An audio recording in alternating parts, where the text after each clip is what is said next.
Why did Mike Mentzer advise people to train so infrequently on a split routine?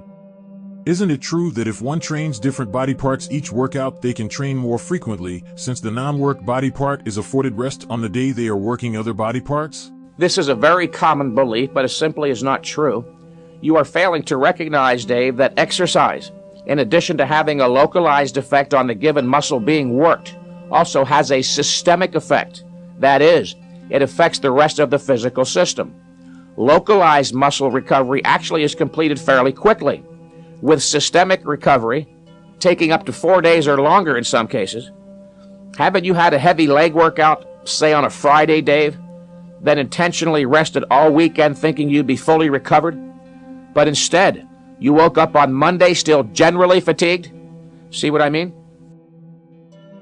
Every bodybuilder of experience has had the experience of performing, let's say, a tremendous leg workout on a Friday afternoon. He breaks all of his personal records. His reps are up. Then he intentionally rests all weekend, thinking he'll wake up Monday feeling totally refreshed and recovered.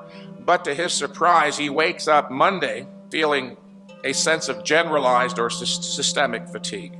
One of the chief sources of confusion on the issue of frequency is that bodybuilders don't realize that exercise, in addition to having a localized effect on the muscle being worked, also has a systemic effect.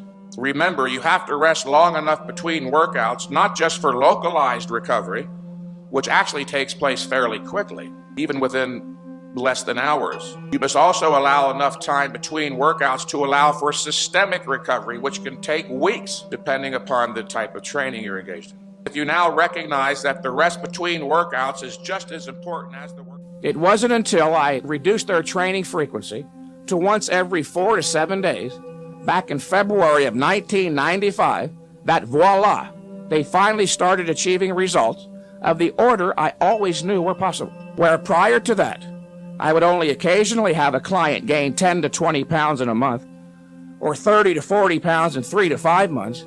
Since February of 1995, such results have been the rule.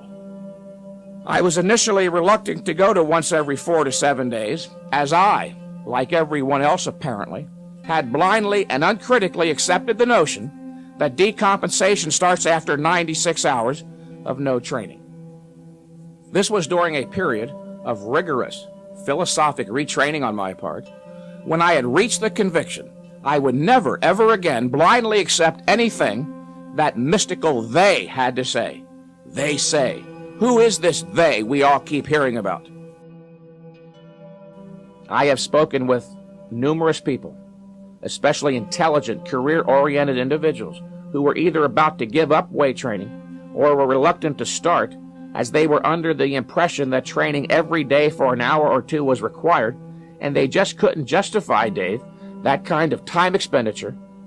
Then they read about my approach and only trained for 20 minutes every 4 or 5 days, and now these same people are quite delighted with their progress. What never ceases to amaze me, Dave, is the number of bodybuilders who scoff at the mere suggestion of even trying heavy duty and continue to slave away for hours a day with little in the way of meaningful progress.